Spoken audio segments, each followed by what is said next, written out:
Hello, we are going to continue with this. Now we have it hitting and we can see which uh, block we have. Now what we want to do is we want to limit the amount of time that you can do this for. We don't want you to do this forever, so we're going to start equals time.time, and that creates a starting time, and then end equals 0. Now we want, when we subtract our end minus our start, that'll give us how many seconds we've been in our game. If it's less than 20, then we want it to keep repeating in the cycle. So you'll have 20 seconds for it to keep repeating through the cycle. And then once it's done, it'll kick us out.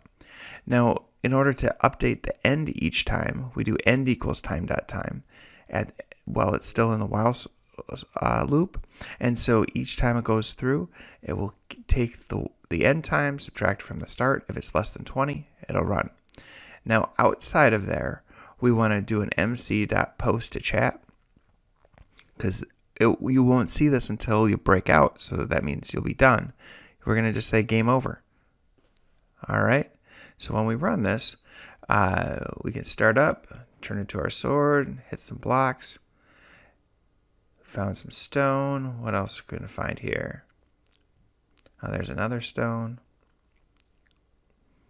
A diamond. Great. Game over. It tells us that the game's over, so it looks like it's working. We have our 20 seconds, and we can find as many blocks as we need. Now it would be nice to have some sort of score in there. So before our while loop, we're going to declare that a score is going to be 0. So we start with a score of 0, and for stone, we'll say score equals score plus 1, which means it takes the score value, adds 1 to it, and saves it back as score. We're going to do the same thing with glowstone, but it's a little bit more rare, so we're going to give it 5 points. For obsidian, we're going to give it 10 points. And then for diamond, we're going to give it 20 points. Now, you can set your point values, whatever you want to set them at. This is just a starting point. And then once we say game over, let's tell them what their score is. So your score is, and then we have to add, make sure we turn our score into a string. So str score. And now when we run it,